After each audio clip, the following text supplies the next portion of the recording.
স্বামী এসছে, ল্যাংটা তুমি লুকাও। তুমি আমি আর আমার স্বামী মনে করেছি, এসো ভেতরে এসো। দেখো তোমরা, আমার স্বামী এসছে, নোনা তুমি লুকাও। নোনা তুমি আমি আর আমার স্বামী মনে করেছি, এসো ঢুকে এসো। নোনা আমার স্বামী এসছে, তাড়াতাড়ি লুকাও।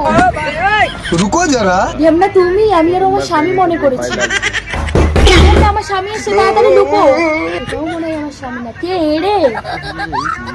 আজ আর হবে না, হলের টিকিট শেষ। ও স্বামী তুমি? চলো কুরকানি, 7 দিনের জন্য দীঘায় বেড়াতে যাবো। একবার আমার কথা তোমার কোনো কথাই শুনবো না, চলো তো। ভীষণ মজা হবে। একবার আমার কথাটা শোনো। তুমি কোনো কথা বলবে না কুরকানি, 7 দিনের জন্য দীঘায় যাবো মানে যাবো, বাস চলো। শালা তোর জন্য আমি আটকে গেছি, নইলে আমি চলেই যেতাম। আমি কি এখানে আমার ছেলের থেকে দেখছিলাম?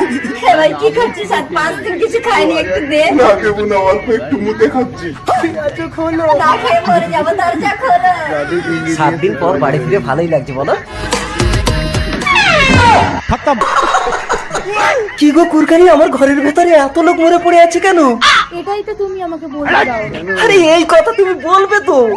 বড় পরকিয়া করে এত লোককে মারার জন্য আমি আপনাকে অ্যারেস্ট করবো ম্যাডাম। দাঁড়ান, পরকিয়া দুর্ঘটনায় মৃত ব্যক্তিদের পরিবারকে আমি 1 লাখ টাকা করে ক্ষতিপূরণ দেবো। আমার কুরকানি তুমি চালিয়ে যাও, আমি তো আছি।